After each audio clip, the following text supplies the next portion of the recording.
ఎంతమంది ఈ సిరీస్ని ఫాలో అవుతున్నారో నాకు తెలియదు, కానీ సుమారు నెల రోజుల నుంచి మనం ధ్యానిస్తున్నాం. ఇది 5వది, అంటే నెల దాటం 5వ వారానికి మనం వచ్చాం. ముఖ్యంగా 5 వారాల నుంచి మనం ధ్యానిస్తున్నది పరిశుద్ధాత్ముడిని గురించి. వేరు బయట ఉన్న పరిశుద్ధాత్ముడు వేరు. బైబిల్లో కనబడుతున్న దేవుని యొక్క తత్వం వేరు, బయట నేర్పిస్తున్న దేవుని యొక్క తత్వాలు వేరు. అందుకే అందరిలాగే మనం వచ్చాం వెళ్ళామని కాకుండా, అందరి విశ్వాసంలో మేము కూడా సండే వర్షిప్కి వెళ్ళి వస్తున్నామని కాకుండా, ఉన్న నలుగురమైనా కాస్త వాక్యంలో ఏముందో బెరయా సంఘం వలె అలా ఉన్నవో లేవో అనే సంగతులను బేరేజీ వేస్తూ మన భక్తిని సరి అయిన గాడిలో పెట్టుకోవడం శ్రేయస్కరం. ముఖ్యంగా నేను చెప్తున్నాను, ఈ యూట్యూబ్ సమాజంలో యూట్యూబ్ను ఫాలో అయ్యే కన్నా బైబిల్ని ఎక్కువ ఫాలో అవ్వండి, బాగుపడతారు. ఎందుకంటే ప్రతి తలక మాసినోడు కనీసం బేసిక్స్ తెలియని వాళ్ళు కూడా యూట్యూబ్లోకి ఎక్కి వర్తమానాలు చెబుతున్నారు. దానివల్ల ఏమవుతుందంటే వాడు ఒక థియాలజీ బుక్ ఫాలో అవడు, ఒక ఆధార్ని ఫాలో అవడు, వాళ్ళకి బేసిక్స్ తెలియవు. ప్రతి ఒక్కరి దగ్గర మొబైల్ ఉంది, ప్రతి ఒక్కరి దగ్గర కెమెరా ఉంది, ప్రతి ఒక్కడికి 50-60 మెయిల్స్ ఉన్నాయి, ఈమెయిల్స్. కానీ ఎవడు పడితే వాడు ఓపెన్ చేసి నేను కూడా తగునమ్మా అని బైబిల్ చెప్పడానికి తయారైతే అర్థం లేని సంగతులు అని చెబుతున్నా అవి చూసుకుని మీరు ఓహో ఈ కొత్త సంగతులు మీరు మురిసిపోతే ఇంకా మిమ్మల్ని ఎవరు కాపాడలేరు. కాబట్టి ఏ విషయమైనా మీకు తెలియాలంటే కాస్తంత బైబిల్ మీద బేసిక్స్, అంటే పునాదు సత్యాలు మనకు తెలియాలి. పునాది సత్యాలు అంటారు. పునాదులు అంటే క్రైస్తవ జీవితానికి కొన్ని పునాదు సిద్ధాంతాలు ఉన్నాయి, అవి తెలియాలి.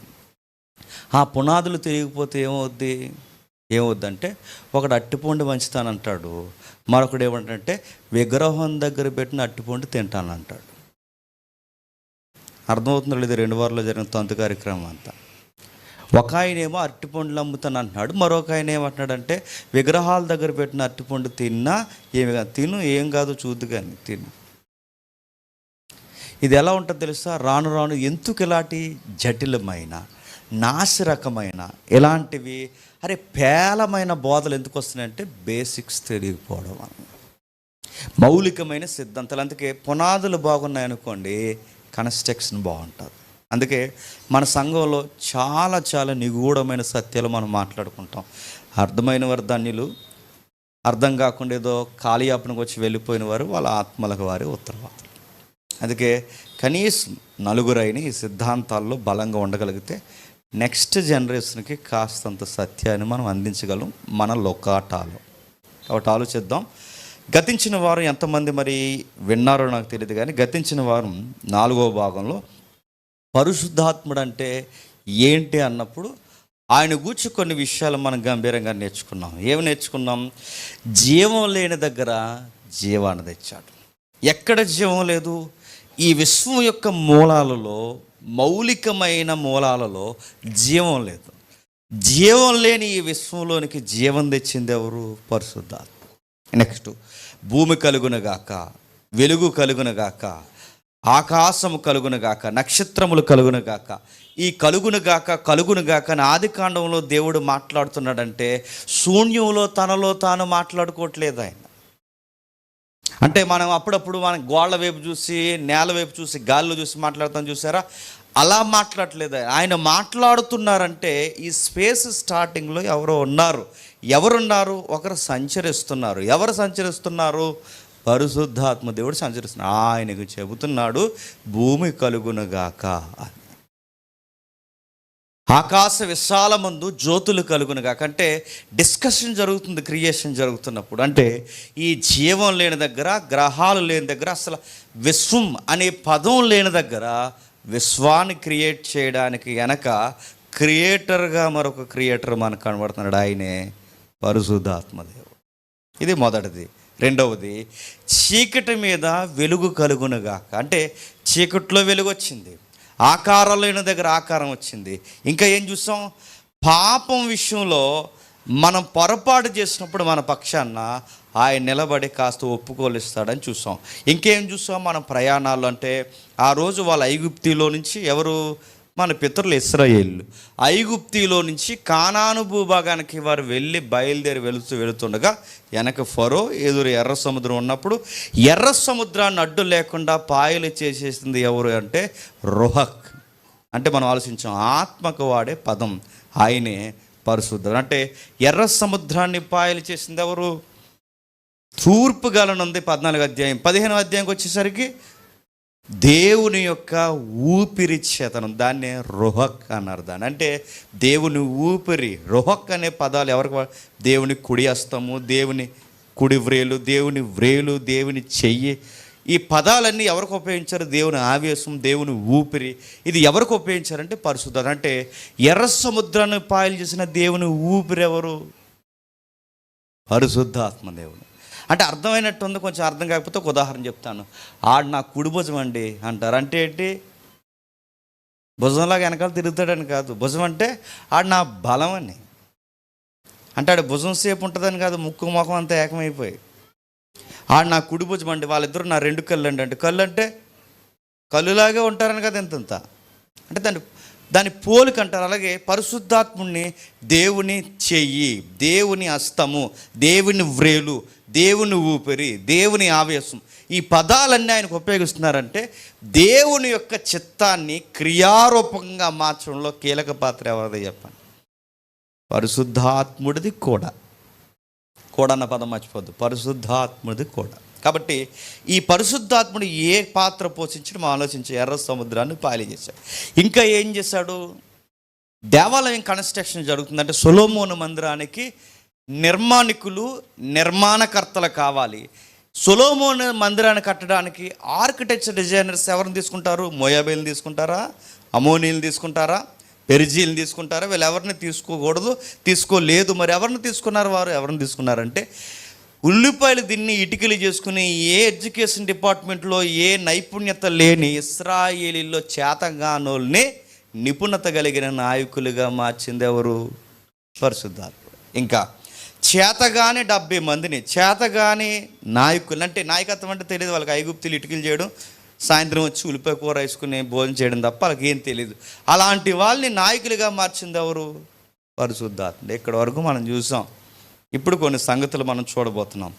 ఇలా మనం చూస్తూ వస్తే ఇంచుమించు మనకి మోసే దగ్గర నుండి యెహోషువ కాలం వరకు మనం ఇంచుమించు చూసుకుంటూ వచ్చేసాం. యెహోషువ కాలం తర్వాత పడే కాలం ఏంటండి? చెప్పాలి, మీరు తిప్పుకోకుండా చెప్పాలి సమాధానం. చెప్పండి. యెహోషువ తర్వాత కనబడే కాలం ఎవరిది? మోసెస్ అయిపోయాడు, యెహోషువ అయిపోయాడు. మీరు మళ్ళీ మర్చిపోకండి, పరిశుద్ధాత్ముడిని ఆది కాండం నుంచి క్రమానుగతంగా మనం ఆలోచిస్తున్నాం. ఎక్కడి నుండి? ఆది కాండం నుండి ఇప్పుడు సంఖ్యాకాండాలు, యెహోషువ గ్రంథం దాటి ఇప్పుడు మనం ఎక్కడికి రాబోతున్నామంటే జడ్జెస్ టైంలోకి రాబోతున్నాం. ఏంటది? న్యాయాధిపతుల కాలానికి వస్తున్నాం. ఇప్పుడు ఈ న్యాయాధిపతుల కాలంలో కూడా పరిశుద్ధాత్ముడు చాలా కీలకమైన పాత్ర పోషించాడు. చాలా వచనాలు, చాలా సందర్భాలు ఉన్నాయి. ఇవన్నీ మనం బోధించుకుంటూ పోతే ఒక 5-6 సంవత్సరాలు పడుతుంది. కానీ అందుకే వద్దు, మనకి కావలసిన సందర్భాలు మాత్రమే చూసుకుంటే ఒక ఏడాదిలో ముగించేద్దాం. ఏడాదా అనకండి, ఏడాది తక్కువ, ఏడాదిలో ముగిద్దాం. ఈ సిరీస్ నాకు తెలుసు ఒక ఏడాది ఉండొచ్చు, ఖచ్చితంగా ఉండొచ్చు. ఏడాదిలో ముగించి ప్రయత్నించేద్దాం.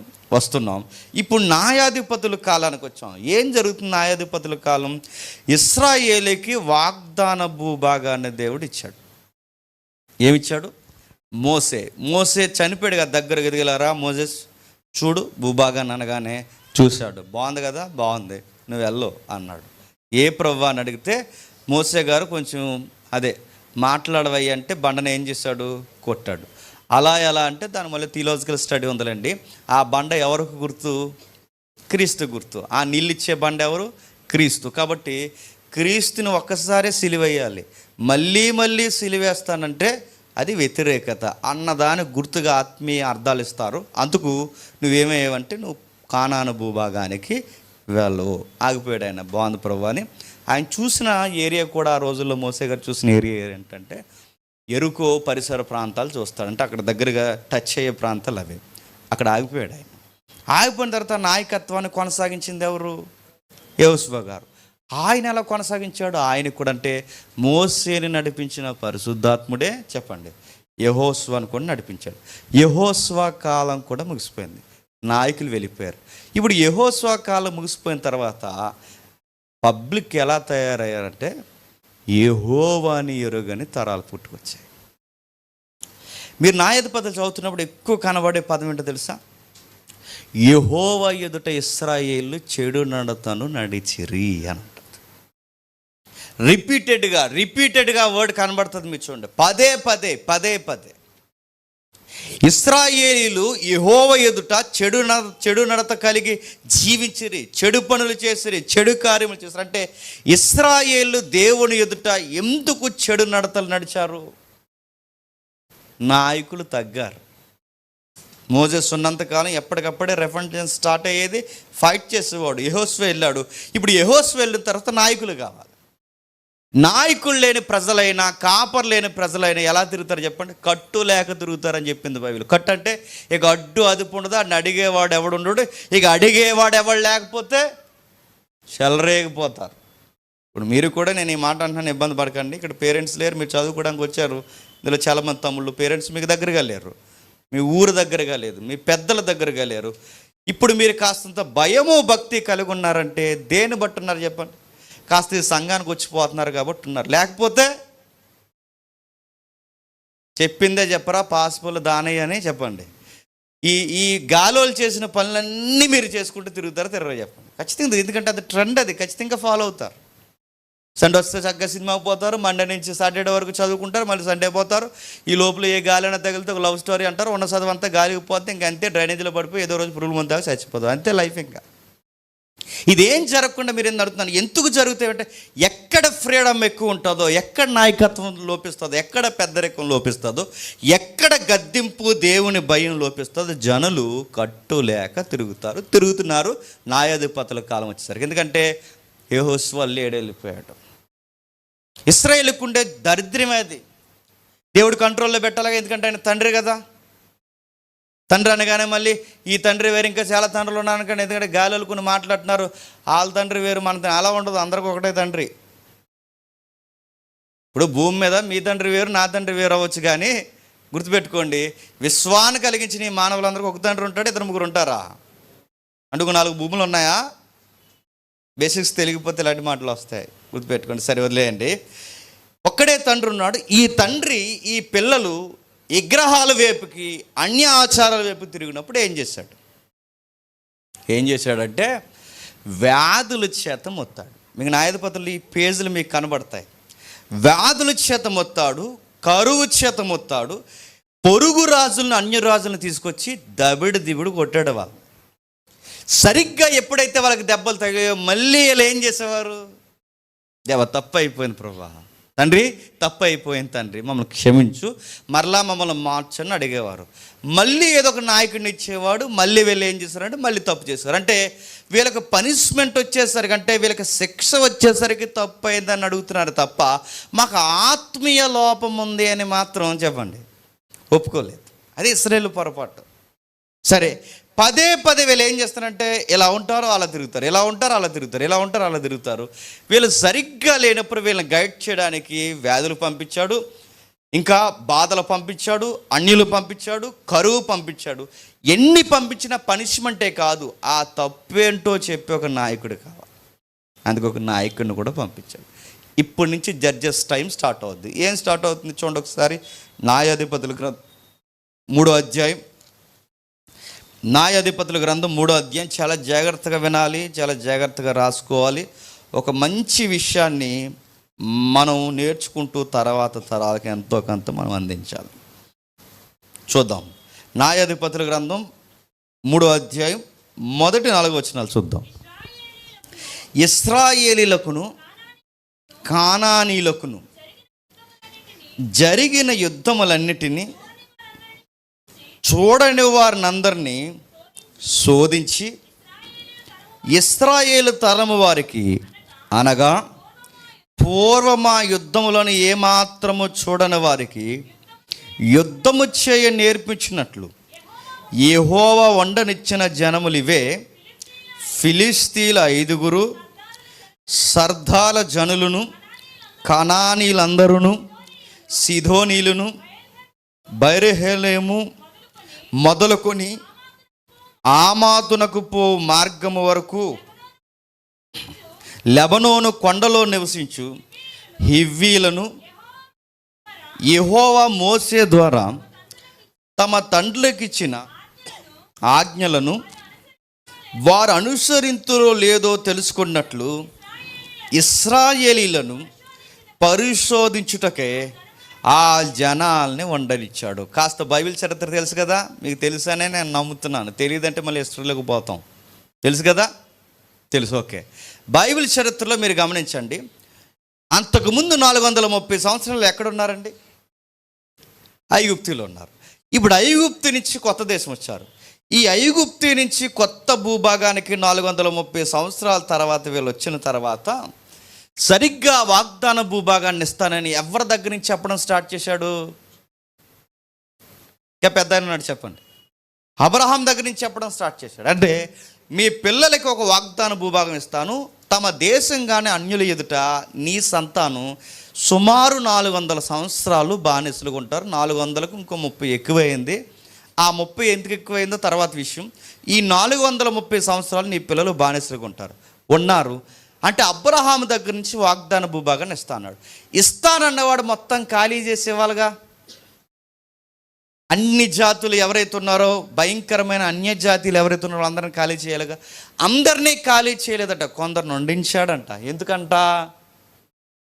ఎందుకంట ఏదో ఒక ముళ్ళు లేకపోతే మనం ఎలా అంటోళ్ళమంట చెప్పండి, మాట వినమంట. గుర్తుపెట్టుకోండి, ఆ మాటలు అర్థమవుతున్నాయా? మనకి ఏదో ఒక ఇబ్బంది లేకపోతే ఏదో ఒక గుచ్చేది ఉండాలి మనకి. ఆ గుచ్చేది లేకపోతే మనకి తిరమరం ఉండదు అన్నమాట. మనం చేసే పనులు మనం ఎంత పెట్టలేకపోతామంటే మన ఆత్మీయ జీవితం పాడవద్దు. అందుకే దేవుడు కొన్నిసార్లు కొన్ని ముళ్ళను అలాగే వండేస్తారు. వీళ్ళు ఇశ్రాయేలుకు ముళ్ళులాగా ఉన్నారు, వాళ్ళని తీసేయలేదు. కొంతమందిని వండిచ్చాడు, కొంతమందిని కొన్ని జాతులను ఎందుకు వండించాడు ప్రభు అంటే వీళ్ళకి తెలియాలి. ఎందుకంటే వీళ్ళని చూసినప్పుడల్లా వీళ్ళ పిల్లలకి వీళ్ళు ఏం చెప్పాలంటే, అరే ఇలాంటి మూర్ఖ తరాలతో మన పితరులు కొంచెం ఫైట్ చేసి ఈ భూభాగాన్ని తెచ్చారా, అందుకు మనకు భూభాగం దేవుని దయ వలన మనకు వచ్చిందిరా అని తరాలకి కథలుగా చెప్పాలి. అసలు ఏ ఫైటింగ్ లేకపోతే వీళ్ళు ఎలా తయారవుతారో చెప్పండి. ట్యాంకులు పెంచేసి తిరుగుతారు, అంతే కదండి. ఏ పని పాట లేనోడు తినేసి రోజు నిద్ర లెగిస్తే ఎలా ఉంటాడండి? ఆడ ఆకారం ఎలా ఉంటుందండి? వాష్ అవుట్ అవుద్ది, ఏమవుద్ది? చాలా వికారంగా ఉంటాడంటే కొన్ని విషయాలంటే వీళ్ళ సుఖం ఎరిగితే ఏమవుతారంటే, మత్తులైతే ఏమవుతారంటే భక్తిహీనత వస్తుంది. అందుకే కొన్ని తెగలను ఉండిచ్చారు. వీళ్ళకి యుద్ధాలంటే ఏంటో తెలియాలి, వీళ్ళ తరాలు ఎలా ఫైట్ చేశారో తెలియాలి. అసలు ఐగుప్తు నుంచి నేను ఎలా తీసుకొచ్చానో వీళ్ళకి యుద్ధాలు గురించి తరతరాలు కొన్ని తరాలు వీళ్ళు మాట్లాడుకోవాలని కావాలని కొన్ని ముళ్ళు అలా ఉంచాడట. అయితే ఈ ముళ్ళు ఏం చేసాయంటే ఇశ్రాయేల్ని గుచ్చుతున్నాయి కాదు, దేవుడు గుచ్చేలాగా చేశాడు. ఎందుకు? వీళ్ళని పరిశోధించాలనుకున్నాడట. మాటలు అర్థమవుతున్నాయా? వీళ్ళని పరిశోధించాలనుకున్నా. అప్పుడు ఈ టైంలో వీళ్ళు ఏం చేయాలి? మాకు పెద్ద కత్తులు ఉన్నాయరా, మాకు డాళ్ళు ఉన్నాయి, మేము యుద్ధం నేర్చుకున్నాం, రండిరా తేల్చుకుందని ఇలా డైలాగ్ కలిసి చెప్పాల్సింది. వీళ్ళు ఏం చేయాలంటే, దేవా నువ్వు ఇచ్చిన వాగ్దాన భూభాగం చేతగాని మమ్మల్ని ఈరోజు వాగ్దాన భూభాగానికి పాత్రలుగా మార్చాం, మళ్ళీ వీళ్ళు మమ్మల్ని ఇబ్బంది పెడుతున్నారు, మేము ఏం చేయాలి ప్రభు అని ప్రార్థన, భయభక్తులు, విజ్ఞాపనలు నేర్చుకుంటారని దేవుడు వీళ్ళకి యుద్ధాలు ఇవ్వడం స్టార్ట్. అందుకే వీళ్ళు నలిపినప్పుడల్లా నయోధిపతులు ఇశ్రాయేలు ఏం చేస్తారో తెలుసా? ప్రార్థన చేస్తుంటారు. వీళ్ళకి ఏదో ఒకటి బాగా గుచ్చుకున్నప్పుడు ఏం చేస్తారో చెప్పండి? ప్రార్థన చేస్తారు. మనం కూడా ఎక్కువ టైం ప్రార్థన ఎప్పుడు చేస్తాం చెప్పండి? ఏదో గుచ్చిపోవాలి నీకు ఎప్పుడు నిద్ర చేస్తే చెప్పు? ప్రార్థన చేస్తున్నప్పుడు ఎప్పుడు నిద్ర వచ్చేస్తుంది నీకు? అన్నీ సుఖంగా ఉండి చక్కగా అన్నీ సాగి 5 ఏళ్ళు నోట్లోకి వెళ్తే నీకు ప్రార్థన ఎక్కువ చేయలేవు. ఎందుకు? నిద్ర వచ్చేస్తుంటుంది, నీకు తెగ నిద్ర వచ్చేస్తుంది. ఎందుకంటే మరి ఆ సుఖంగా ఉన్నావుగా. అదే బాధ ఉందనుకోండి, ఏం చేస్తాను చెప్పండి? ప్రార్థన, గంట ప్రార్థన, 2 నిమిషాలు లేపేసి మనం ప్రార్థన గంట చేస్తాం. అంటే భక్తి పెరుగుద్ది. వీళ్ళకి అలా భక్తి పెరిగింది. అంటే భక్తి అనకూడదు, వీళ్ళకి కాస్త ప్రార్థన సమయం పెరిగింది. దేవుడు ఆ టైంలో నిర్ణయించాడు. ఎవరిని? 7వ వచనం చూడండి. అట్లు ఇశ్రాయేలు యెహోవా సన్నిధిని దోసులై తమ దేవుడైన యెహోవాని మరచి బయలుదేవతలను, దేవతా స్తంభాలను పూజించిరి. బాగా వినాలి. మనుషులు పూర్తిగా చెడిపోయారనడానికి గుర్తు ఏంటో తెలుసా? అన్య దేవుళ్ళ వైపుకు తిరుగుతారు. ఇదే గుర్తుపెట్టుకోండి. అది సేవకుడైనా, కాపరి, ఎవరైనా, సంఘ పెద్ద అయినా, విశ్వాస అయినా, వీడు ఎక్స్ట్రీమ్లో వీడు ఫెయిల్యూర్ అయిపోయాడు అంటే ఇక పూర్తిగా పతన వ్యవస్థకు చేరాడడానికి గుర్తు ఏంటో తెలుసా? వాళ్ళు ఇతర దేవుళ్ళ వైపుకు తిరుగుతారు. అదే గుర్తు. రాజుల చరిత్ర మీరు చూడండి. ఒక రాజు ఇక రేపో మాపో చచ్చిపోతాడనడానికి ఫైనల్ స్టేజ్ ఏంటి చెప్పండి? విగ్రహాల వైపు తిరుగుతాడు. ఒక నాయకుడికి కొన్ని రోజుల్లో చనిపోతాడనడానికి గుర్తేంటి చెప్పండి? ఇతర దేవుళ్ళ వైపుకు తిరుగుతారంటే ఇతర దేవుళ్ళని యెహోవాతో సమానంగా, ఇతర దేవుళ్ళని యెహోవాకు సమానంగా ఎవరైతే పలకడము ఆరాధించడము వారి వైపుకు తిరగడం ఎవడైతే ప్రారంభిస్తారో వారు త్వరలోనే అంతమైపోయినట్టు రాజుల చరిత్ర మనం చూస్తాం. అంటే డౌన్ఫాల్ స్టార్ట్ అయింది పూర్తిగా. వీళ్ళు కూడా అంతే. అంటే ఇశ్రాయేల్ దేశం పాడైంది పూర్తిగా అనడానికి దేవుడు ఏది కొలతగా పెడుతున్నాడు చెప్పండి? వాళ్ళ కొలత ఏంటి తెలుసా? యెహోవాను విసర్జించి దేవుడైన యెహోవాని మరచి. అంత మర్చిపోయేంత మీకు ఎందుకు వచ్చిందంటే సుఖపడిపోయారు కనుక దేవుడిని మర్చిపోయారు. మాటలు అర్థమవుతున్నాయా?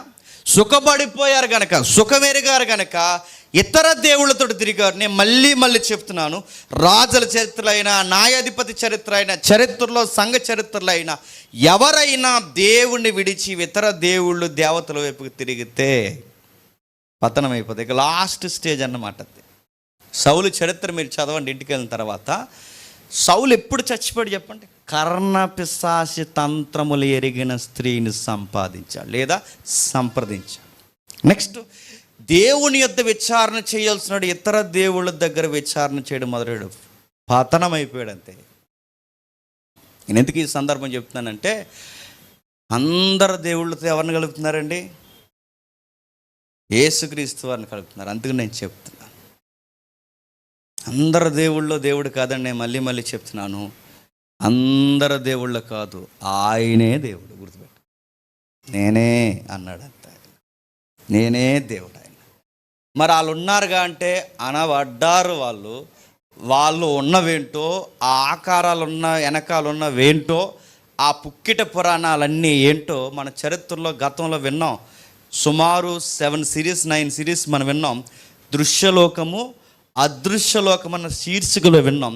అసలు ఒక్కొక్క దేశానికి, ఒక్కొక్క రాష్ట్రానికి, ఒక్కొక్క పల్లికి, ఒక్కొక్క మండలానికి, ఒక్కొక్క జిల్లాకి ఒక్కొక్క దేవుడు అనే ఒక మూలం ఎందుకు హైలైట్ అవుద్ది, దాని వెనకాల ఏముంటుంది అన్నది ఆ చరిత్ర తరగతుల్లో మనం చూసాం. కాబట్టి ఈ దేవుడికి ఈక్వల్ క్యాడర్ ఇవ్వడానికి వీల్లేదు. ఏదన్నా ఒప్పుకుంటాడు కానీ, గుర్తుపెట్టుకోండి, ఏదన్నా ఒప్పుకుంటాడు కానీ, కాస్త ఏదన్నా అవకాశం ఇస్తాడేమో కానీ విగ్రహాల జోలికి, ఇతర దేవతల జోలికి పోతే అస్సలు సహించడండి. ఎందుకంటే 10 ఆజ్ఞల్లోనే మొదటి ఆజ్ఞ ఏంటండి? నేను తప్ప వేరొక దేవుడు ఉండకూడదు. ఏదన్నా ఆలస్యం అవుద్దేమో కానీ ఇతర దేవుళ్ళ దగ్గర కానీ, ఇతర దేవతల దగ్గర కానీ, ఇతర దేవుళ్ళ యొక్క ఆరాధన జోలికి పోతే ఎగేసుకుని వస్తాడు ఆయన. మళ్ళీ చెప్తున్నాను, ఎగేసుకుని. చాలా పౌరుషం కలిగిన వాడు. తన మహిమను ఎవరికి ఇవ్వడు. అది ఏ ఆకారానికి ఆపాదించినా ఒప్పుకోడు, ఏ వ్యక్తికి ఆపాదించినా ఒప్పుకోడు, ఎక్కడ ఆయన స్థానాన్ని ఎవరికి ఇచ్చినా ఒప్పుకోడు. అలాంటి పని చేస్తున్నారు వీళ్ళు, కోపం తెప్పించే పనులు ఇశ్రాయేలీయులు. మర్చిపోయారట పూర్తిగా విగ్రహాలకి, దేవతా స్తంభాలను పూజిస్తున్నారట. దేవతా స్తంభాలు అంటే బయలు స్తంభాలు పూజిస్తున్నారు. బయలు అంటే ఆ రోజుల్లో ప్రభు. బయలు అంటే ఏంటండి? ప్రభు. అంటే ఈ ప్రభుతో చెప్పండి, ఆ ప్రభు వేక్వలను పూజిస్తున్నారట. నా మాటలు అర్థమవుతున్నా? ఈ ప్రభుతో ఆ ప్రభు. ఏ ప్రభు? బయలు కూడా ప్రభు. అంటే యెహోవాయు ప్రభువే. చెప్పండి, బయలు కూడా ప్రభు అన్నాడు. దేవుడు ఏమన్నాడు? చాలా జ్ఞానం వచ్చిందిరా నీకు అన్నాడా? డొక్కలు ఎండగడేసాడు వాళ్ళకి. గుర్తుపెట్టుకోండి, ప్రభు ఒక్కడే, ఆత్మ ఒక్కడే, దేవుడు ఒక్కడే. ఈ ఒక్కడైన ప్రభువుకి మరొక ప్రభు అనే ఆ విశ్వాసం నీలో నుంచి రాకూడదు. ఇజ్రాయేల్ గుర్తుపెట్టుకో. ఇజ్రాయేల్ చెప్పాడు, వాళ్ళకి అర్థం అవ్వలేదు, పూజించారు. అందుని గురించి యెహోవా కోపం ఇశ్రాయేలు మీద మండగా గుర్తుపెట్టుకో. చాలా కోపం తెప్పించే పనులు మండగా ఆయన అరాహీము యొక్క రాజైన కుసా నిస్రాతిహీము చేతులకు దాసులగుటకై వారిని అమ్మివేసిన. ఏం చేశాడండి?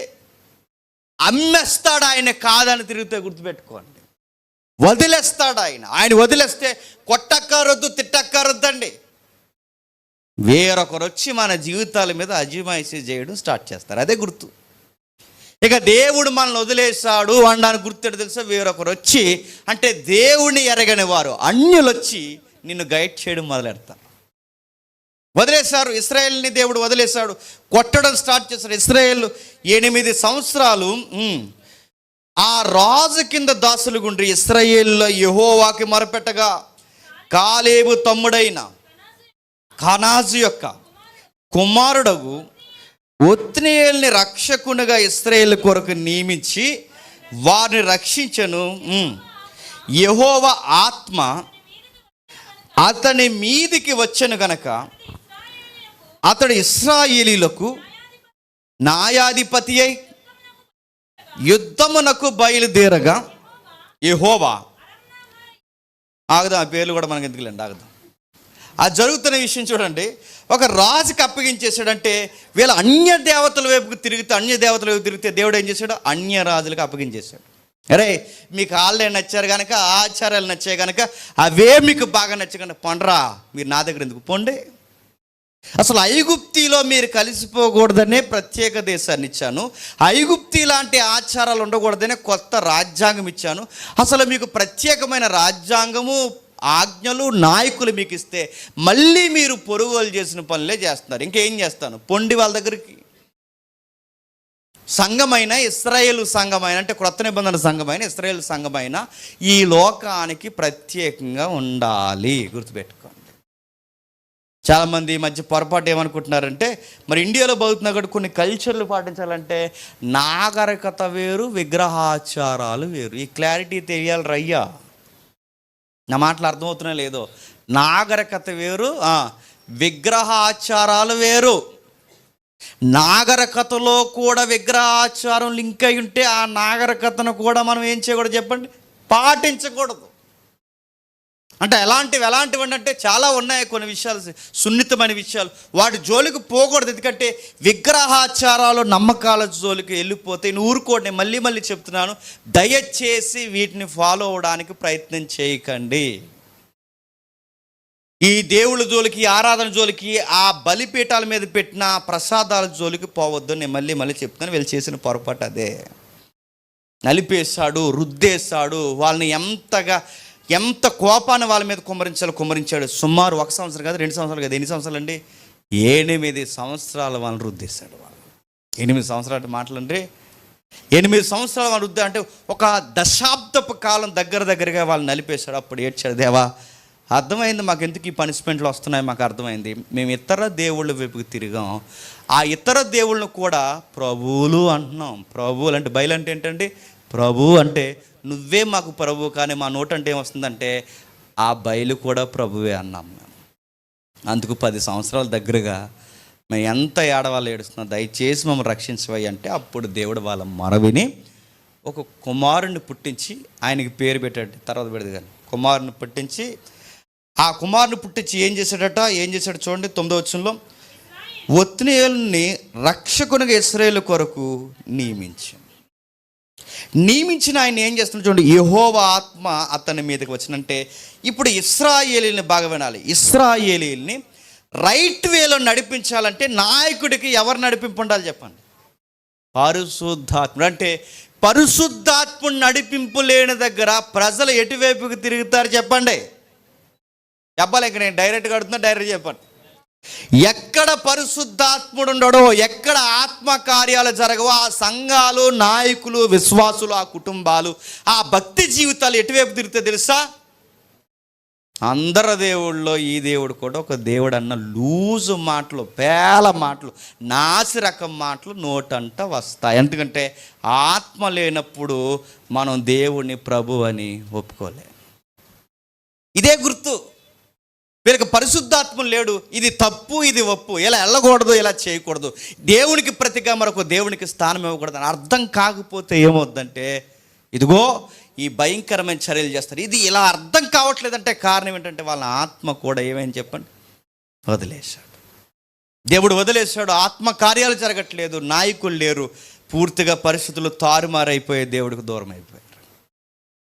మరలా నేను చెప్తున్నాను, ఎక్కడ పరిశుద్ధాత్ముడు ఉంటాడో అక్కడ విగ్రహాచారాలు, అన్యాచారాలు తక్కువ ఉంటాయి. ఎక్కడ పరిశుద్ధాత్ముడు ఉండడో గుర్తుపెట్టుకోండి, అక్కడ ఏమవుతుంది చెప్పన? పెళ్ళికి ముహూర్తమే, చావుకి ముహూర్తమే, ప్రతిదానికి ముహూర్తమే, ప్రతి పనికిమాల పనికి దేవుడిని సంప్రదిస్తావు, బయట సంప్రదిస్తావు, ప్రతి దరిద్రపు పని దేవుడికి వ్యతిరేకంగా చేస్తావు. ఈ దేవుడికి ఇచ్చే స్థానాన్ని పర్లేదులే అని చాలా వాటికి ఇస్తావు. ఇది ఆత్మ లేని కార్యాలంటే. రెండవది, ఇంకా ఏం జరుగుతుంది? పరిశుద్ధాత్ముడు ఎప్పుడైతే అనుగ్రహించిన వాళ్ళు గైడ్ చేస్తారు, ఇక్కడ వరకు బాగుంది. 2వ అధ్యాయం ముందుకెళ్ళి చదివితే ఏం జరుగుతుందో చూడండి ఒకసారి. 2వ అధ్యాయం 10 చూడండి, మళ్ళీ చదువుదాం. 2వ అధ్యాయం 10. తమ పితరుల యొద్దకు చేర్చబడిరి,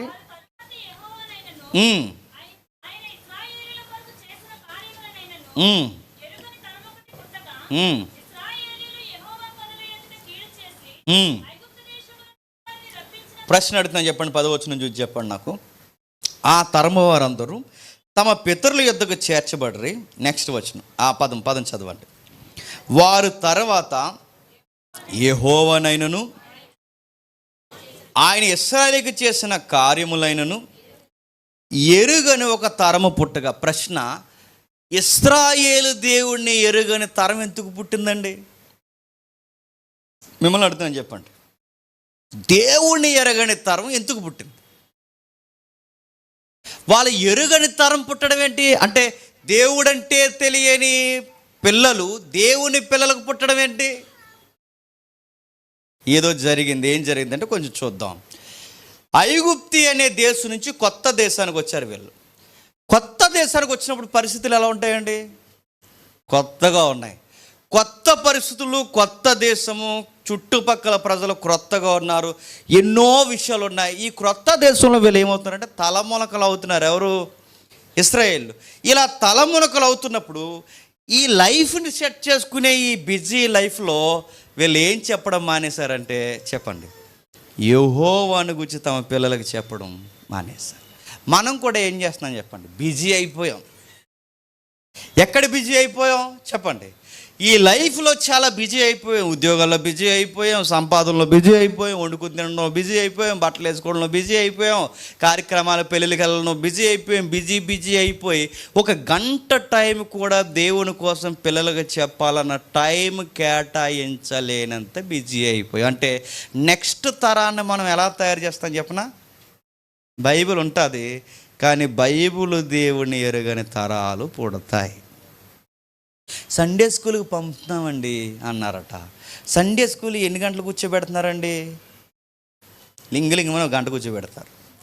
ఆ గంట వాడు ఏం నేర్చుకుంటాడండి? ఇంటి దగ్గర టీవీ, ఫ్రెండ్స్, ఈదులో ఫ్రెండ్స్, స్కూల్లో ఫ్రెండ్స్, చుట్టుపక్కల ఎన్నెన్నో మాటలు వింటారు. మనం వాళ్ళ ముందే రాజకీయ వార్తలు వింటాం. రాజకీయ వార్తలు అంత భాష అంత బాగుంటుందా?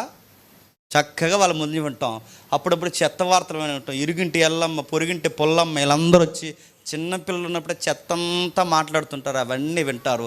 ఏవో లౌకికమైన మాటలు, లౌకికమైన స్నేహాలు, లౌకికమైన విషయాలు, టీవీలు, friends, mobile circle, Jio speed, 1, 2 ఇంత ప్రభావం వాడి మీద ఉన్నప్పుడు లోకం రకరకాలుగా ఎన్నో విషయాలు, ఆడికి బయటికి వెళితే ఏ బట్టలు వేసుకోవాలి, ఇంట్లో ఉంటే ఏ బట్టలు వేసుకోవాలి, ఇలాంటివన్నీ చూస్తున్నాం. అవి ఇవి సిరీస్, రీల్స్, రకరకాలు చూస్తున్నాం. ఇంత చూసిన ఈ సర్కిల్లో ఒక్కటైనా వాడికి దేవుడి గురించి చెప్పేది ఒకటి ఉందా? టీవీ చెబుతుందా? వేసుకునే బట్టలు చెబుతున్నాయా? ఫ్రెండ్స్ చెప్తారా? ఏది చెప్పరు. 1 గంట సండే స్కూల్ టీచర్ చెప్తుంది, సరిపోద్దా? ఆ గంట అయినాడు తినంగా విన్నాడో లేదో మనకు తెలుసా? మరి వీడికి ఎవరు చెప్పాలి? చెప్పండి? పేరెంట్స్ చెప్పాలి. పేరెంట్స్ చెబుతున్నారా? బిజీ అయిపోయారు, చెప్పరా? చాలా బిజీ వాళ్ళు. ఒకప్పుడు ఫేస్బుక్లో మీరు ఇమేజ్ చూసారు లేదు, ఒకప్పుడు మార్కులు తక్కువ వచ్చినాయి, మార్కుల సీటు చూసి ఫాదర్ అంటే తండ్రి కొడుకుని ఏం చేశాడంటే బెత్తం తీసుకుని పిరుదులు వాసిపోయిలో కొట్టాడు. ఎందుకు మార్కులు తక్కువ వచ్చారని. Quite opposite. ఇప్పుడు ఏంటో తెలుసా? మార్కులు తక్కువ వస్తే కొరగొని తీసుకెళ్ళి టీచర్ ముందు నిలబెట్టి టీచర్తో గొడవాడుతున్నాడు. ఎవరు చెప్పండి? తండ్రి. కుర్రోడు ఏం చేస్తున్నాడు తెలిసి ఇమేజ్లో? టీచర్ రేపు చెప్తున్నాడు, నిన్నే అంటున్నాడు మా నాన్న, నన్ను ఏమంటాను. ఏమైంది చెప్పండి? ట్రెండ్ మారింది. లోకం ఏమి నేర్పిస్తుంది తెలుసా? పిల్లల్ని ఏమనకూడదని ఒక సున్నితమైన ముసుగేసింది. బైబిల్ ఏమని తెలుసా? బెత్తము వాడకపోతే పిల్లలు చెడిపోతారు. లోకం ఏమని తెలుసా? పిల్లల్ని ఏమనకండి అన్నారు. ఏమనకంటే మరి ఎవరిని అనాలి? గురువులను అనండి అంటున్నారు. నడుతున్నాను, గురువులను అంటాంలే, అనాల్సిన టైంలో అంటాం. పిల్లల్ని ఏమనకూడదా? అమెరికా, నీ మాట అంటున్నాను కావాలని, అమెరికా ఈ రోజుకి దరిద్రం అయిపోవడానికి కారణం ఏంటి తెలుసా? దరిద్ర చట్టాలు ఉన్నాయి అక్కడ.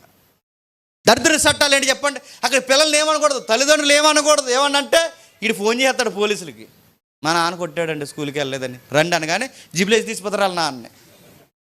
ఈ చట్టాలన్నీ ఉన్నాయి. అంటే పిల్లల్ని ఏమనకూడదన్న ఈ జనరేషన్ నేర్పించారు కనుక అమెరికా ఎలా తయారైంది చెప్పండి? నాసిరకం జీవితం అయిపోయింది. ఇప్పుడు ఈ కల్చర్ మనకు కూడా వచ్చింది. ఏమనకూడదు. ఎందుకంటారు?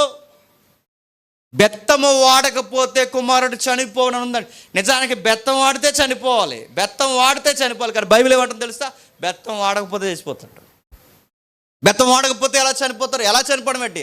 వెచ్చలవిడితనం పెరిగిపోద్ది, భయం ఉండదు, భక్తి ఉండదు, ఒక బాధ్యత ఉండదు. వీడు ఎక్కడికి పోయినా నన్ను ఎవరో ఏమనరులే అని ఈ చెత్తంతా నేర్చుకుంటే వాడి వెచ్చలవిడితనం, వాడి రేస్ బైకింగ్ కానీ, వాడి యాటిట్యూడ్ కానీ, వాడి అనతి కాలంలోనే వాడి ప్రమాదాలన్నీ ప్రాణాల మీద తెచ్చుకుంటాడు.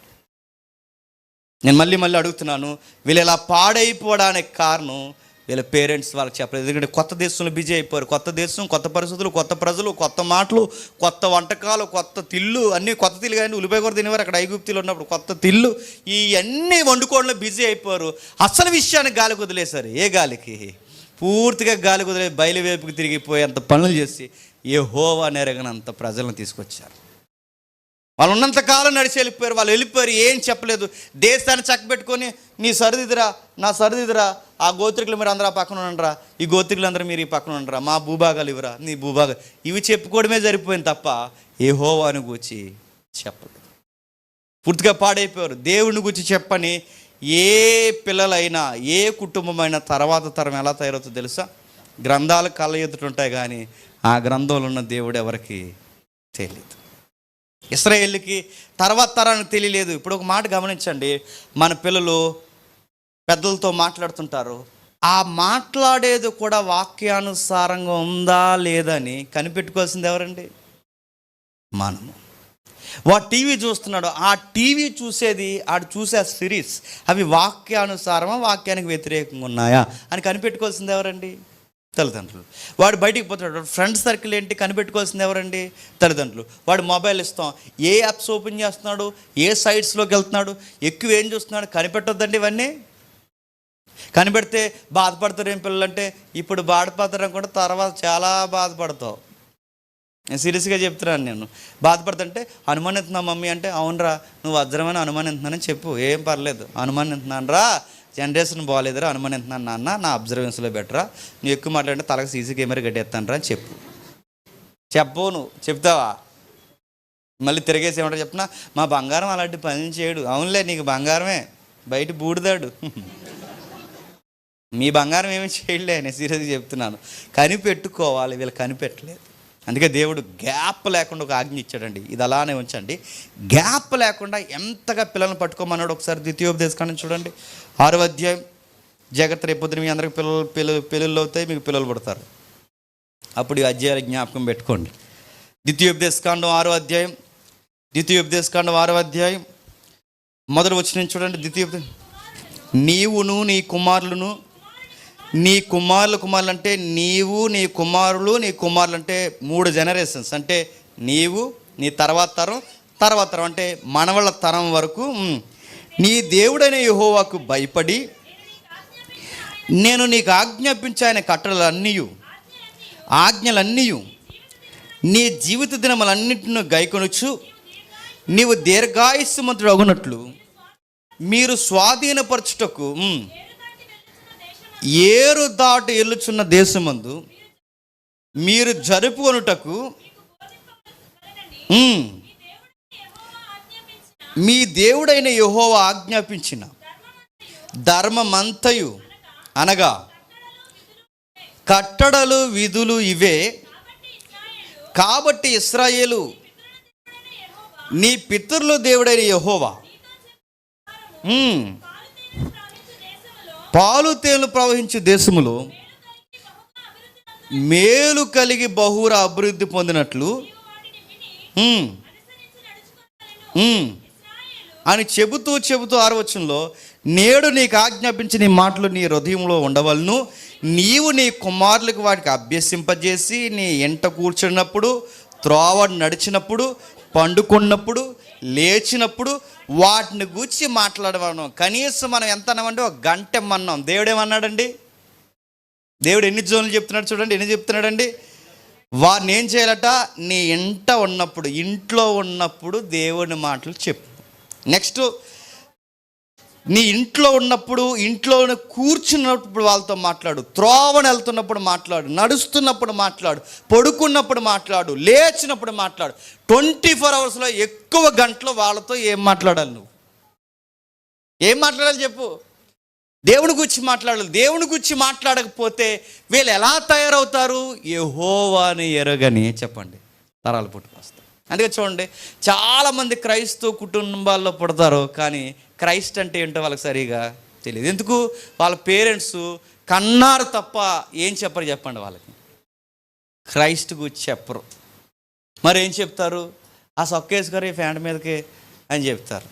సిరంజీలో ఉంటావు అని చెప్తారు. నిజమే, సిరంజీ కాయంతలు సిరంజీయాడు వేసుకోము, అది వేసుకోరా, ఇది చేయరా, ఇలాంటి ముచ్చట్లు చెప్తాం మనం. అలా ఉండాలి నాన్న, బయటకు వెళ్ళినప్పుడు ఈ బట్టలు వేసుకోవాలి నాన్న, అక్కడికి వెళ్ళినప్పుడు ఇది తినాలని అన్నీ చెబుతావు, అన్నీ మాట్లాడుతావు, మార్కులు లిస్ట్ చూస్తావు, అన్నీ చూస్తావు. ఒక గంట నీ బిజీ లైఫ్లో నీ పిల్లలకు కేటాయించకపోతే ఏమవుతావు? అక్కడ ఒక 10 మంది ఈ మాట నేను అంటున్నాను, ఏమి ఇబ్బంది పడకండి. వాళ్ళ ఆయుష్కాలాన్ని తగ్గించిన వాళ్ళు మనం అయిపోతాం. దీర్ఘాయుష్మంతులు అవ్వాలంటే, పిల్లలంటే నువ్వు మనవాళ్ళ వరకు బతకాలన్నా, నీ పిల్లలు మనవాళ్ళ వరకు, మనవరాల వరకు బతకాలి అంటే వాళ్ళ ఆయుష్ రేఖ బలముగా, ఆ రేఖ అంటున్నా ఏం ఇబ్బంది పడకండి, వాళ్ళ ఆయుష్కాలం బలముగా ఉండాలి అంటే మీరు ఎవరిలో ఉండాలి చెప్పండి? అది దేవుళ్ళు ఎప్పుడైతే ఉంటారో కుటుంబాలు బాగుపడతాయి. వీళ్ళు చెప్పలేదట, పూర్తిగా వీరు దేవుడిని ఎరగని ప్రజల్ని తయారు చేశారు. దేవుడిని ఎరగని ప్రజలను తయారు చేస్తే వీళ్ళు ఏమయ్యారంటే అందరూ దేవుళ్ళే, తప్పేముంది అనుకున్నారు. బయలు దేవుడే, యెహోవాయి దేవుడే చెప్పండి, అందరూ దేవుళ్ళే. అందరికీ మొక్కడం స్టార్ట్ చేశాడు. మళ్ళీ దేవుడు చెప్పుకోవాల్సి వస్తుంది. ఏమంటే, రే మీ పితరుల దేవుడిని నేనురా, ఇవి దేవుళ్ళు కాదు, ఈ చేయబడినవి దేవుళ్ళు కాదు, ఇవి మాయా స్వప్నములు రా అని చెప్పుకోవాల్సిన పరిస్థితి వచ్చింది. ఎందుకంటే వీళ్ళు యెహోవాని గురించి సరిగ్గా పిల్లలకి చెప్పలేదు. అందుకే స్పష్టత ఇస్తున్నాడు. 3వ అధ్యాయంకి వచ్చేసరికి ఒత్నీయేలు అనే ఒక నాయకుడిని పుట్టించాడు. నాయకుడు ఎన్ని సంవత్సరాలు పరిపాలించాడంటే చూడండి ఒకసారి 3వ అధ్యాయం. అప్పుడు 40 సంవత్సరాలు ఎలా ఉందట? దేశము నెమ్మది పొంది 40 సంవత్సరాలు ప్రశాంతంగా నడిచిపోయిందంట. ఒత్నీయేలు ఉండాలంటే 40 సంవత్సరాలు, ఒకటి కాదు, దశాబ్ద కాలం బాధపడ్డారు. ఇప్పుడు 4 దశాబ్దాల కాలం సుఖపడ్డారు. సుఖపడిన వెంటనే మళ్ళీ ఏం చేస్తారు చూడండి. వీళ్ళందరూ కలిసి ఏం చేశారు? 6వ అధ్యాయం మొదటి వచనం.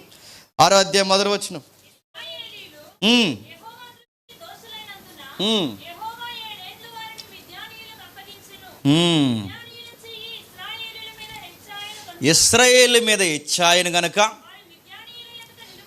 వారు మిద్యానీయుల ఎదుట నిలవలేకపోయేరి. ఇందాక ఏమయ్యారండి? 7 సంవత్సరాలు శుభ్రంగా, సుమారు 7 సంవత్సరాలు 8 సంవత్సరాలు మట్టి కలిసిపోయారు. ఇప్పుడు మళ్ళీ ఒత్నీయేలును రక్షించి, అరే ఇదిరా యెహోవా అంటే ఇదిరా, ఇలా ఉండాలిరా అని ఆ నాయకుడు నిలబెట్టి, ఆ నాయకుడికి పరిశుద్ధాత్మనిచ్చి, ఆ పరిశుద్ధాత్మని వాళ్ళు గైడ్ చేస్తే, నాయకుడు చనిపోయిన వెంటనే మరొక నాయకుడు తయారవ్వలేదో మరి ఏంటో తెలియదు, కానీ నాయకుడు లేని వెంటనే మళ్ళీ ఏమైపోయారండి? మళ్ళీ యెహోవా దృష్టికి చెడు నడతారు. మళ్ళీ దేవుడు ఏం చేశాడు? 33వ వచనం చూడండి, 6వ అధ్యాయం 33వ వచనం. జాతిగా నేర్చుకుని త్వరగా ముగించేద్దాం. 33వ వచనం. మిద్యానీయులందరూ, అమాలేకీలందరూ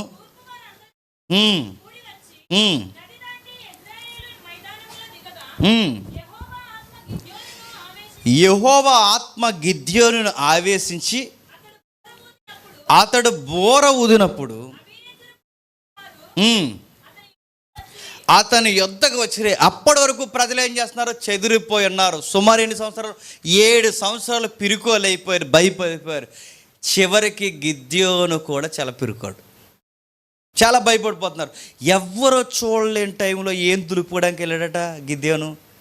ధాన్యం దులుపుకుని తెచ్చుకో అంటే భయపడిపోతున్నాడు గిద్యోను కూడా. అందరూ భయపడిపోతున్న టైంలో గిద్యోను కూడా భయపడుతున్నాడు. ఒక పిరుకోడిని ధైర్యవంతుడిగా మార్చడానికి దేవుడు గిద్యోన్ని ఆవేశించను. ఒక పిరికివాడు ధైర్యవంతుడిగా ఎలా మారుతున్నాడో చూడండి. పిరికివాడికి పరిశుద్ధాత్ముడు ఎప్పుడైతే వచ్చాడో ఆయన గట్టిగా బోరుదాడు. గట్టిగా బోరు ఊదినట్టునే ప్రజలందరూ గుమ్ముకూడారు. ప్రజలందరూ గుమ్ముకూడితే ఏం జరిగింది? 34 వచనం చూడండి. యెహోవా ఆత్మ గిద్యోన్ని ఆవేశించెను. కుటుంబీకులందరూ ఆయన దగ్గరకు వచ్చి నిలబడ్డారట. 7వ అధ్యాయం మొదలు వచ్చినప్పుడు అప్పుడు యెరుబ్బయలు అనగా గిద్యోను అతనితో ఉన్న జనులందరూ ఏకునే లేచి హారోతు బావి యొద్ద దిగగా లోయలో మోరే కొండకు ఉత్తరముగా మిద్యానీయులు దండుపాలెం వారికి కనబడును. యెహోవా నీతో ఉన్న జనులు ఎక్కువ మంది నేను వారి చేతికి మిద్యానీయులను అప్పదింప తగదు. ఇశ్రాయేలీలు నా బాహుబలమునకు రక్షణ కలగజేసిన అనుకుని నా మీద అతిశయించుదురేమో. ఏం జరుగుతుంది సందర్భం? పిరుకోడైన గిద్యోని మీదకి యెహోవా ఆత్మ ఎప్పుడైతే వచ్చిందో ధైర్యం వచ్చిన ఆయన ఏం చూస్తే ఏం ఊదాడట? బోర్ ఊదాడు. బోర్ అనగానే గుర్తుపెట్టుకోండి, యుద్ధానికి సంకేతం. ఈరోజు కూడా యుద్ధంలో సైరన్స్ మోగితే తెలుసా? యుద్ధానికి ముందు సైరన్స్ వదులుతారు. అంటే సామాన్యులు దరిదాపులకు పోండి, యుద్ధ వీరులందరూ ముందుకు రండి, యుద్ధం జరగబోతుందని సైరన్ అంటారు. ఆ రోజుల్లో సైరన్స్ ఇవే. ఆ రోజు బోర్ ఊదాడు. బోర్ ఊదంటే యుద్ధ సంకేతాన్ని ఒక్కసారి సిగ్నల్గా ఎప్పుడైతే ఇచ్చాడో ప్రజలందరూ ఆయన దగ్గరకు వచ్చారు. ఏం చేద్దామని కానీ పబ్లిక్ చాలామంది వచ్చారట. దేవుడు అన్నాడు, ఇంతమంది పబ్లిక్ నాకు వద్దన్నారు. ఎందుకంటే మీరందరూ కలిసి ఫైట్ చేస్తే మీరు ఏమనుకుంటారంటే మా యూనిటీ వల్ల మేము గెలిచేసామనుకుంటారు. అందుకే నాకు ఇలా వద్దు, ఎంతమంది వద్దు, నేను ఒక పరీక్ష పెడుతున్నాను. ఆ పరీక్ష ప్రకారం ఎవరైతే ఉంటారో ఆ పరీక్ష ప్రకారం ఉన్న వాళ్ళని ఉండమని నీళ్లు తాగే దగ్గర టెస్ట్ పెట్టాడు. మీకు తెలుసు కదా. ఆ నీళ్లు తగ్గ దగ్గర ఏమన్నాడంటే ఒకడు ఒకలా దాతున్నాడు, కుక్కలా దాతున్నాడు, ఒకడేమో ఇలా బెండే దాతున్నాడు, రకరకాలు దాతున్నారు. ఈ 300 మంది ఉండమను, మిగిలిన ఇంటికి పొమ్మను. ఎందుకంటే నేను చిన్న విషయంతోనే పెద్ద కార్యం చేస్తాను. ఎందుకంటే ఆత్మకార్యం అంటే ఏంటో మీకు చూపిస్తాను. అందరూ వెళ్ళిపోయారు. 300 మందితో విజయం వచ్చేసింది. 300 మందితో ఎప్పుడైతే విజయం వచ్చిందో ప్రజలు ఆశ్చర్యపోయారు. గమనించండి, ఒక చేతగాని వాడిని పనికొచ్చే ఫైటర్గా మార్చేసింది ఎవరండి? పరిశుద్ధాత్మ. భయం వేసే ప్రజలు దాక్కుండిపోయి సుమారు 8 సంవత్సరాలు దాక్కుండిపోయిన వీరిని, బాగా వినండి, వీరిని యుద్ధ వీరులుగా మార్చేసింది ఎవరండి? పరిశుద్ధాత్మ. మీకు ఏం కనబడుతుంది బైబిల్ ఆదికాండం నుంచి చదువుతుంటే? ఎక్కడైతే చీకటి, ఎక్కడైతే నిర్జీవం, ఎక్కడైతే చేతగనతనం, ఎక్కడైతే వెలివేత, ఎక్కడైతే ఇక చీకటి అంధకారం అనుకుంటుందో అక్కడ పరిశుద్ధాత్ముడు కలగజేసుకుంటే గొప్ప ఆశ్చర్యకార్యాలు జరుగుతాయి. అది ఆశ్చర్యకార్యం అంటే. ఆశ్చర్యకార్యాలు అంటే ఎలా జరగాలి? ఆశ్చర్యకార్యాలు అంటే ఆ చెన్నైలో ఒక ఆయన ఉన్నాడు, పేరు చెప్పకూడదు. ఆ చెన్నైలో ఉన్న ఒక ఆయన ఇంగ్లీష్ ఆవిడ ఎవరినో చేసుకుని వీళ్ళిద్దరు కలిసి ఎంత కల్ట్ ప్రీచింగ్ చేస్తారో వాళ్ళు. పరిశుద్ధాత్ముడు వస్తున్నాడంటే వాళ్ళు గుర్తు చెప్పినా నవ్వుతారండి. నిజంగా నవ్వుతారు. ఇదిగో పరిశుద్ధాత్ముడు వస్తున్నాడు మీ మధ్య కనగానే వీళ్ళందరూ ఏం చేస్తారు చెప్పినా నవ్వేస్తారు. నవ్వేయడమే ఇంకా అందరూనే నవ్వురైపోయి నవ్వేస్తున్నాడు, కింద పడిపోయి నవ్వేస్తున్నాడు, ఎవడో స్టూల్ మీద కింద పడిపోయి నవ్వేస్తున్నాడు. తట్టుకోలేకపోతున్నారట. ఆ అమ్మాయి 2-3 అమ్మాయిలు ఏకంగా కాలు 2 చైర్ మీదకి ఎత్తేసి తెగ నవ్వేస్తున్నారు. ఎందుకంటే ఆత్మ ఎక్కువ వస్తుందంట వాళ్ళకి. పరిశుద్ధాత్మక కార్యాలు అంటే పిచ్చి నవ్వులు కాదు, నేను మళ్ళీ చెప్తున్నాను. పరిశుద్ధాత్మక కార్యాలు అంటే పిచ్చి పిచ్చిగా కింద దొలడం కాదు. పరిశుద్ధాత్మక కార్యాలు అంటే ఇది కాదు. పరిశుద్ధాత్మక కార్యాలు అంటే పెరిగి వారిని కూడా ధైర్యవంతులుగా మారుస్తాడు. చేతగాని గిద్యోన్ని సవాలు విసిరే నాయకుడిగా మార్చాడు. ఇది పరిశుద్ధాత్మక కార్యం అంటే. జీవితంలో భయంకరమైన శ్రమలను, ఆటంకాలను తొలగించేవాడు పరిశుద్ధాత్మ దేవుడు అంటే. ఇంకా ఏం చేస్తాడు? ఎక్కడైతే విగ్రహారాధన పెట్టరేగిపోతుందో, ఎక్కడైతే యెహోవాకు విరుద్ధమైన కార్యాలు జరుగుతున్నాయో అక్కడ ఇది కాదు అని చెప్పడానికి పరిశుద్ధాత్ముడు ఎవరో ఒక వ్యక్తిలోకి కలగజేసుకుని ఒక అర్థవంతమైన నడిపింపుని తీసుకొస్తాడు. ఇది పరిశుద్ధాత్ముడు అంటే. అన్యాచారాలను ఇందులోకి తీసుకురాడు. అక్కడ పళ్ళు తింటే పిల్లలు పడుతున్నాయి, ఇక్కడ కూడా పళ్ళు తింటే పుడతారని ఇలాంటివి చేయడు. అన్ని ఆచారాలకు పూర్తిగా దూరం చేసి యెహోవానే చూడాలని ఒక చక్కటి దర్శనం మనకు కలగజేస్తాడు. అంటే ఒక అర్థవంతమైన టార్గెట్ మనకి ఇస్తాడు. ఇది పరిశుద్ధాత్మ నడిపింపట్టే. అసలు పరిశుద్ధాత్మ నడిపి బయట ఇవేమి చెప్పట్లేదంటే ఇవి ఎందుకు చెప్పట్లేదు? యెహోవాని ఎరుగని తరాలు ఎలా అయితే పుట్టాయో చెప్పండి, పరిశుద్ధాత్మని ఎరగానే తరం ఒకటి నడుస్తుంది. ఈ తరంలోనే మళ్ళీ చెప్తున్నాను, ఈ జనరేషన్లో పరిశుద్ధాత్ముడు అంటే సరిగ్గా తెలియట్లేదు. ఇంకా ఏం జరుగుతుందో చూడండి. న్యాయాధిపతుల గ్రంథం 11వ అధ్యాయం, న్యాయాధిపతుల గ్రంథం 11వ అధ్యాయం, త్వరగా విలువైన వచనాలు ఇవి. న్యాయాధిపతుల గ్రంథం 11వ అధ్యాయం మొదటి 2 వచనాలు చూడండి. గిలాదు వాడైన యోప్తా పరాక్రమ గల బలాఢ్యుడు, అతడు వేశ్య కుమారుడు. ఎవరి కుమారుడట? వేశ్య కుమారుడు. గిలాదు భార్య అతని కుమారుని కనగా వారిలో పెద్దవారై యోప్తాతో, నీవు అన్య స్త్రీకి పుట్టిన వాడివి గనక మన తండ్రి ఇంట నీకు స్వాస్యము లేదండ్రి. యోప్తా తన సహోదరుల యొద్ద నుండి పారిపోయి టోబు దేశము నివసింపగా అల్లరి జనము యోప్తా యొద్దకు వచ్చి అతనితో కూడా సంచరించుచుండెను. ఏం జరుగుతుందట? సొంత ప్రజలే యోప్తాని ఏమన్నారట? వద్దయా, నువ్వు మాకు నాయకుడివి. నువ్వెవరు కొడుకువి? వేశ్య కొడుకు, ఉంచుకున్న దానికి పుట్టినోడు, లేదా వేశ్యవృత్తి చేస్తున్నాడు, లేదా ఒక దేవదాసి వ్యవస్థలో బతుకుతున్న ఒక తల్లికి పుట్టినోడు. నువ్వు మాకు నాయకుడు వేటరా అని అడిగారు. నువ్వు మాకు నాయకుడు వేటి, నువ్వు మాకు పరిపాలకుడు వేటరా, అసలు మీ ఫ్యామిలీ ఏమైనా మంచిదిరా అని అడిగారు. మీ అమ్మగారు మంచోళ్ళ? అసలు నీలో పాలు, అసలు వేశ్య కొడుక్కి ఈ దేశంలో పాలు ఎక్కడుంది పో అన్నారట. ఆ మాటలకి ఎంత పరాక్రమశాలైనడు కూడా, ఎంత బలవంతుడు కూడా పబ్లిక్ సపోర్ట్ లేకపోయేసరికి ఏమైపోయాడండి? పారిపోయాడు. వీళ్ళ మధ్య బతకడం చాలా కష్టం. ఇలానే ఉంటే వీళ్ళందరూ కలిసి నన్ను ఏమని చేస్తారని పారిపోయారు. ఇలా పరుగును వెళ్ళిపోయిన పనికి రాను అని ఎవరు పట్టుకున్నారు తెలుసా? పరిశుద్ధాత్మ పట్టుకున్నాడు. చూడండి ఒకసారి 29 వచ్చిన చూడండి త్వరగా. యెహోవా ఆత్మ యోప్తా మీదకి రాగా అతడు గిలాదులో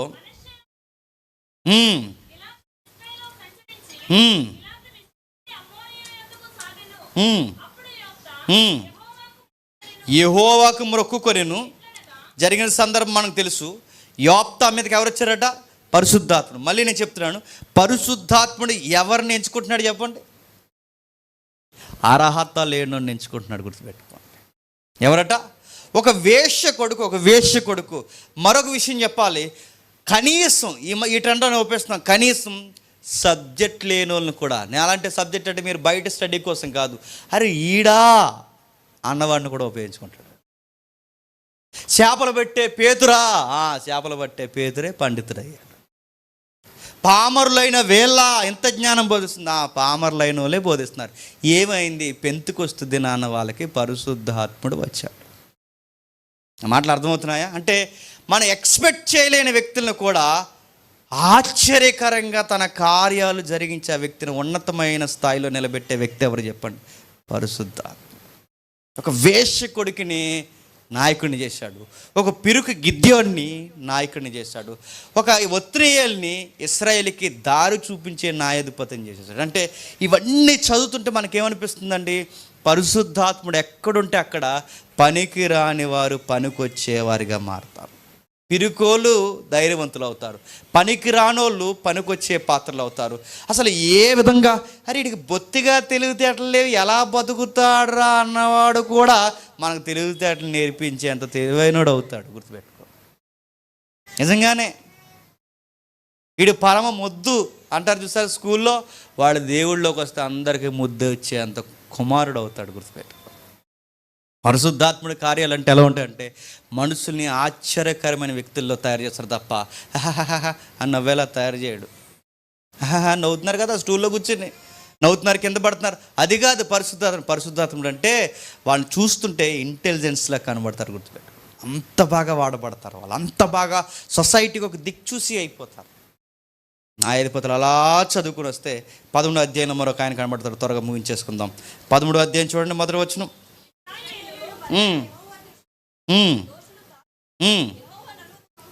ఉమ్, ఉమ్, ఉమ్. ఏంటట మళ్ళీ ఏం చేశారట? నీకు అర్థమవుతుందా? న్యాయాధిపతుల్లో పదే పదే కనబడేది ఏంటండి? ఇశ్రాయేలు యెహోవా దృష్టికి చెడుతాను. ఏదో ఒక బాధ వస్తుంది, బాగా వినండి, ఏదో ఒక బాధ వస్తుంది, దేవుని దగ్గరికి వస్తారు. దేవుడి దగ్గరికి వస్తే ఒక విడుదల కొరకు ఒక నాయకుడికి పరిశుద్ధాత్మనిచ్చి వాళ్ళకి నాయకత్వాన్ని ఇస్తాడు. 40 సంవత్సరాలు బాగుంటారు, 10 సంవత్సరాలు బాగానే ఉంటారు. తర్వాత మళ్ళీ ఏమవుతారు? కక్కిన వాంతికి కుక్క తిరిగినట్టు మళ్ళీ లోకం వైపు తిరుగుతాడు. ఎన్ని సంవత్సరాలు తిరిగారు? 40 సంవత్సరాలు వదిలేశాడు దేవుడు. ఎన్ని సంవత్సరాలు? 40 సంవత్సరాల. మళ్ళీ 40 సంవత్సరాలు, ముందు ఒక 40, ఇప్పుడు ఒక 40. అంటే తరాలు గడిసే కొద్ది, అంటే కొన్ని రోజులు బాగుంటారు, కొన్ని రోజులు బాగోరు, కొన్ని రోజులు బాగుంటారు, కొన్ని రోజులు బాగోరు. మళ్ళీ 40 సంవత్సరాలు. 40 సంవత్సరాల తర్వాత ఇప్పుడు మనకు సుపరిచితమైన ఈ వ్యక్తి పుట్టాడు అక్కడ. ఎవరైనా సంసోన్ గారు పుడుతున్నారు. ఎవరైనా సంసోన్ గారు. ఆయన గురించి ఏమని రాస్తున్నారు చూడండి, 13:24 వచ్చిన త్వరగా 24 వచ్చిన తర్వాత, ఆ స్త్రీ కుమారుని కని అతనికి సంసోన్ అని పేరు పెట్టెను. ఆ బాలుడు ఎదిగినప్పుడు యెహోవా అతన్ని ఆశీర్వదించెను, మరియు యెహోవా ఆత్మ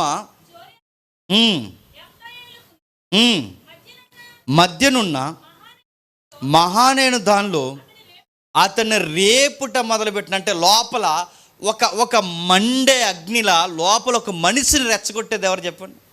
పరిశుద్ధ. అరే వీడికి అందరూ బాగున్నాడు, వీడికి ఏట్రయ్యే తీవ్రత అంటే అందరిలో ఆత్మ లేదు. ఎవరిలో అని చెప్పండి? ఆత్మ, పరిశుద్ధ. అందుకే ఆ వ్యక్తి అలా రగులుతాడు, ఆ మనసు రగిలిపోతున్నాడు, రేపపడుతున్నాడు. ఎంత రేపపడ్డాడో 14వ అధ్యాయం విచిత్రంగా ఉంది చూడండి. 14వ అధ్యాయం 6వ వచనం చూడండి.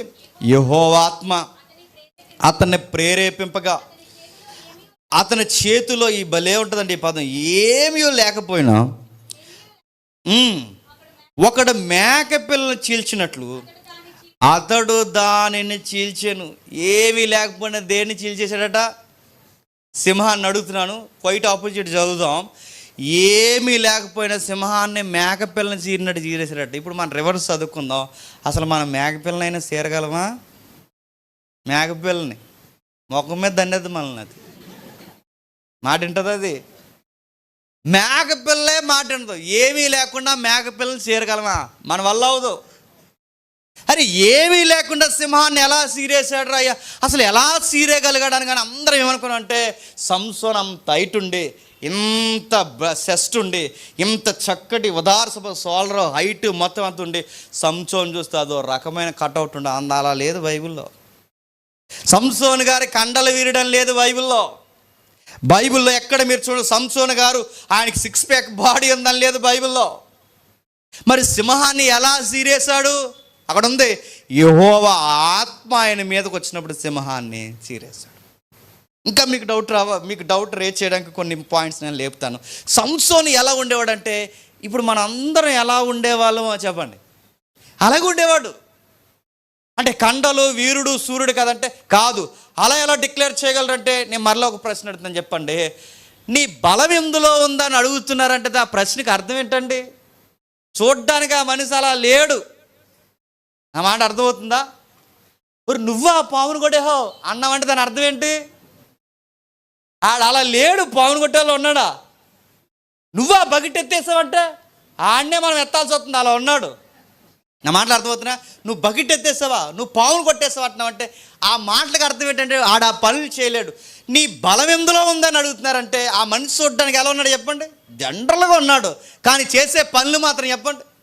సింహాన్ని చీరేస్తున్నాడు, వ్యక్తులను చీరేస్తున్నాడు. విషయం ఏంటో తెలుసా? ఎక్కడికక్కడే ఆయుధం లేకుండా 100 మంది చంపేస్తాడు. అంటే ఆ మనిషి ఎలా ఉన్నాడంటే చూడడానికి చాలా సామాన్యంగా ఉన్నాడు, పనులు మాత్రం చాలా ఆశ్చర్యంగా ఉన్నాయి, వండర్స్లా ఉన్నాయి. అంటే ఏముంది నీ దగ్గర బలం? అందుకే దెలీలా కూడా స్పష్టంగా అడుగుతుంది, నీ బలం ఎందులో ఉందంటే దెలీలా కూడా అర్థం. ఎవరైనప్పుడు బాగా కండలు తిరిగిన వాడు, ఎత్తు బాగా పొడవు ఉన్నవాడు, కండలు తిరిగినవాడు, ఉదార స్వభావం ఉన్నవాడు, చూడడానికి శారీర దారుఢ్యం ఉన్నవాడు వచ్చి ఏదైనా పని చేయాలంటే ఆడు చేయగలండి. మనిషి అలా ఉంటాడండి చూడడానికి అంటాం.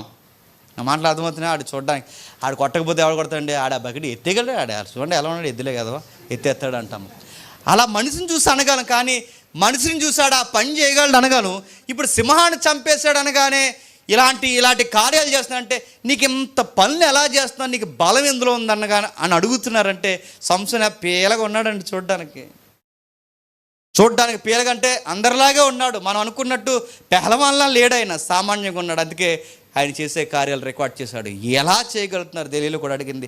ఎందులో ఉంది నీ బలం అని అడిగింది. అప్పుడు ఆయన అన్నాడు, ఒక సీక్రెట్ ఉంది నా దగ్గర. ఆ సీక్రెట్ ఏంటో తెలుసా, మేము చిన్నప్పటి నుంచి నాజీర్ చేసుకున్నాం అన్నాడు. నాజీర్ అంటే కమిట్మెంట్ అవుతాం దేవునితో. మేము కమిట్ అవుతాం. మేము కమిట్ అవ్వడానికి బహిరంగ గుర్తు ఏంటంటే తల. మేము దేవునితో కనెక్టింగ్లో ఉన్నామనడానికి బాహ్య గుర్తు తల. ఈ గుర్తుని తీసేస్తే ఈ కనెక్టింగ్ పోద్ది. ఈ కనెక్టింగ్ పోతే నాలో బలము పోతుంది. అందుకే బాహ్య గుర్తు చెప్పాడు. తనకు అర్థమయ్యేలా నా తలలో బలం ఉందన్నాడు. తల కట్ చేస్తారు. తల కట్ చేస్తే బలం పోయింది. మీరు గుర్తుపట్టండి, బలము షోల్డర్లో ఉంటుందా తలలో ఉంటుందో చెప్పండి. మామూలు జనరల్గా బాడీ బిల్డర్ అయితే గుండు గీసేసుకుంటే బలం పోద్దండి. బాడీ బిల్డర్కి, వెయిట్ లిఫ్టర్కి గుండు గీసుకున్నాడు బలం పోయిందంటే ఉందా? లాజిక్ కాదు అది. తల కట్ చేస్తే బలం పోయిందన్నాడంటే సంసోను గారికి ఎందులో లేదు చెప్పండి? బలం షోల్డర్లో లేదు. కాబట్టి ఆయన బలం ఎందులో ఉందంటే పరిశుద్ధాత్మ. అంటే పరిశుద్ధాత్ముడు బలమైన కార్యాలు చేస్తాడు. ఏం చేశాడు? 14వ అధ్యాయం చూడండి. 14వ అధ్యాయం త్వరగా 14వ అధ్యాయం 19వ వచనం. యెహోవా ఆత్మ అతని మీదకి మరలా రాగా వారిలో 30 మందిని చంపి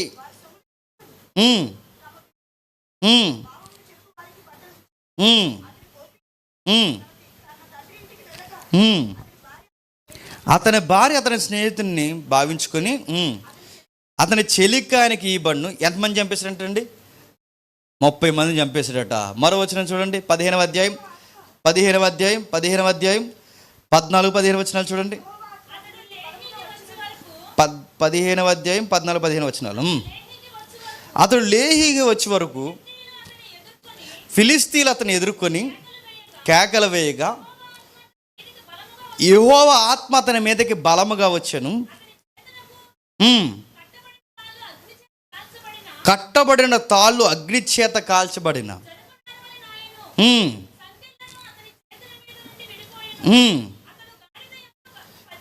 గాడిద యొక్క పచ్చి దవడ ఎముకను కనుగొని చెయ్యి చాచి పట్టుకొని దాని చేత 1000 మంది మనుషులను చంపెను. గాడిద దవడ ఎముకతో ఒక కుప్పను 2 కుప్పలను చంపి ఉన్నాను. గాడిద దవడ ఎముకతో 1000 మంది నరులను చంపి ఉన్నాను అని అనెను. ఆమెన్. గుర్తుపెట్టుకోండి. మనకు కనబడుతున్న విషయం చూడండి. 30 మందిని చంపేశాడు. చెప్పండి, సింహాన్ని చంపేశాడు. ఇప్పుడు ఫిగర్ ఎంత అండి? 1000 మంది. ఈ ట్రెండ్లో లేడుగానండి. ఒలింపిక్స్గా నేను వెళ్తానండి, అన్ని స్వర్ణాలు ఎవరికి వస్తాయి చెప్పండి? చూడడానికేమో వెయిట్ కొలుస్తారుగా. ఇప్పుడు మన అమ్మాయిని 100 గ్రాములు ఎక్కువ ఉందని పంపించేశారు. చూడడానికి నార్మల్ వెయిటే ఉంటాడు. ఎవరు చెప్పండి? వెయిట్ లాస్, వెయిట్ అయిపోయింది, వెయిట్ తక్కువ అయిపోయింది, నార్మల్ వెయిటే ఉంటాడు.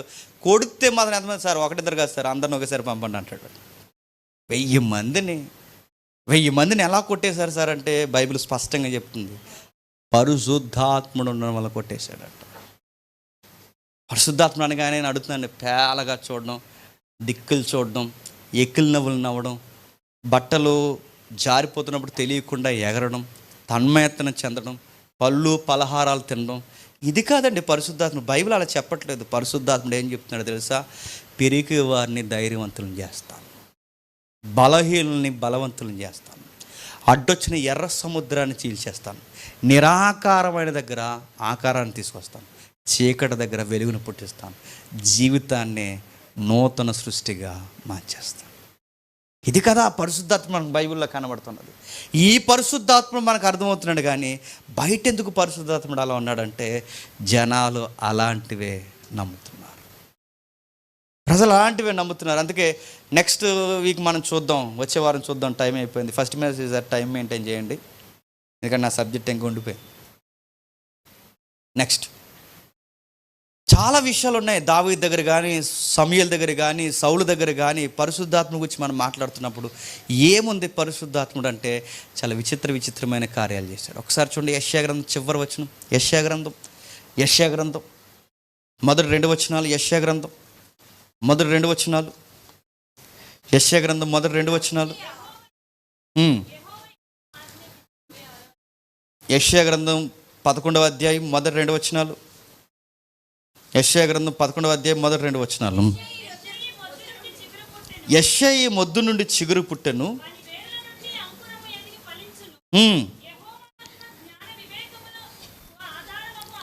యెహోవా ఆత్మ జ్ఞాన వివేకములకు ఆధారమగు ఆత్మ, ఆలోచన బలములకు ఆధారమగు ఆత్మ, తెలివిని యెహోవా యందు భయభక్తులు పుట్టించు ఆత్మ అతని మీద నిలిచును. టెక్స్ట్లో ఇక్కడ ఎవరంటే అతనంటే ప్రభు అయిన యేసుక్రీస్తు వారు. ఈయన పుట్టబోయే దాన్ని ప్రవచనంగా చెప్తున్నాడు. ఆయన మీద పరిశుద్ధాత్ముడు ఏ కార్యాలు చేస్తున్నాడట చెబుతున్నాడు. చూడండి, జ్ఞానం ఇస్తాడట, వివేకం ఇస్తాడట, బలం ఇస్తాడట. అన్నిటికన్నా గొప్ప విషయం, అసలు మనం భక్తిగా ఎలా బతకాలో నేర్పించేది కూడా పరిశుద్ధాత్ముడు. పరిశుద్ధాత్ముడిలో ఉంటే విశ్వాసకి ఏం పెరగాలి చెప్పండి? జ్ఞానం పెరగాలి, వివేచన పెరగాలి, బలము పెరగాలి. పరిశుద్ధాత్ములు ఉంటే ఇంకా ఏం జరగాలి? భయభక్తులు పెరగాలి. కానీ పరిశుద్ధాత్ముల్లో ఉన్నామని ఏం చేస్తున్నారు చెప్పండి? అనాలోచనమైన మాటలు మాట్లాడుతున్నారు.